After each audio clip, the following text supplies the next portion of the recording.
we experience the power, your awesome power. You are a great, great God to us. Thank you for your loving kindness. Thank you, Father God. Kulang po ang salita upang ikaw ay purihin at pasalamatan. Sa kabila ng aming mga naging sitwasyon, ikaw ay aming kaagapay. Ikaw ang aming matibay na sandigan, aming kublihan, our strong tower, O God. Lalo na po sa tahanang ito ni Bro Arnold at ni Sis Beth, sa kanilang mga anak, sa kanilang mga pamilya. Lord, we thank you. At kami patuloy na nagpapasalamat sapagkat ganun pa yung na-experience po nila, Sis Beth, ay pinakita mo sa kanila. They'll never leave. You never leave them, not forsake them. At ikaw ang siyang kasama nila, Panginoon. You give them wisdom, Father God, kung ano yung kanilang gagawin. Lord, salamat po sa lahat ng bagay na ito. Sa lahat ng nangyari, bagamat ito ay part ng aming karanasan, subalit alam po namin, yun, Panginoon, ay pinaranas mo lang sa amin para lalo pa kaming maging malapit sa iyo. Yung salita mo sa Bible na be still, stand firm. Lord, ito ay hindi lamang namin basta natin o nalaman, kundi ito yung na-experience namin, Father God, yung pagiging be still and stand firm. Na alam po namin, ano man ang maging sitwasyon namin, hindi mo kami pababayaan, hindi mo kami lalo ngayon, Panginoon, na siguro Arnold ay hindi nila kapiling, subalit kapiling ka naman nila, Father.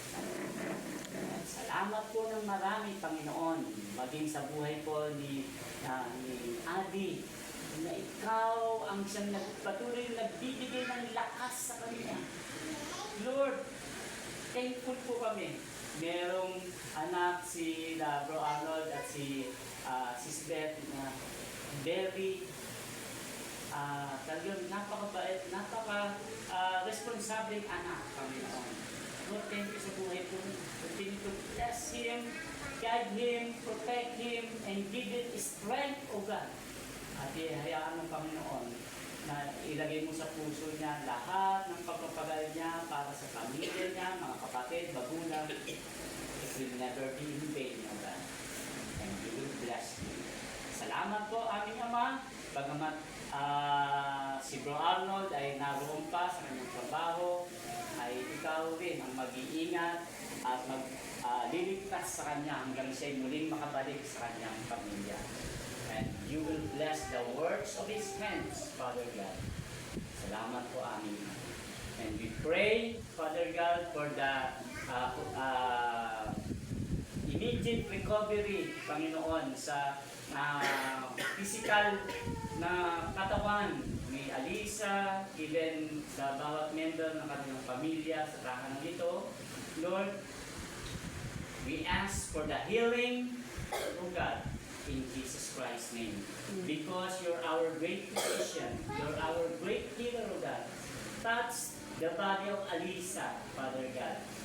At hayaan mo na maranasan niya ang kagalingan ng paglalasay. Lord, you said in your word, by the stripes of Jesus, we are healed.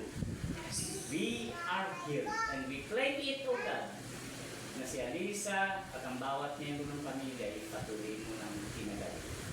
Salamat po, Ama. Ilisan kami sa tahanan nito na iniiwan po namin ang pag-ibig ng Diyos Ama, ang patuloy na pagpapala ng Diyos Anak, at ang pagsama ng banal na Espiritu. Ito po ang aming sama-samang panalangin at kami ay babalik sa aming tahanan ng ligtas at kayapa. Thank you, Father God. This is our prayer in Jesus Christ's name.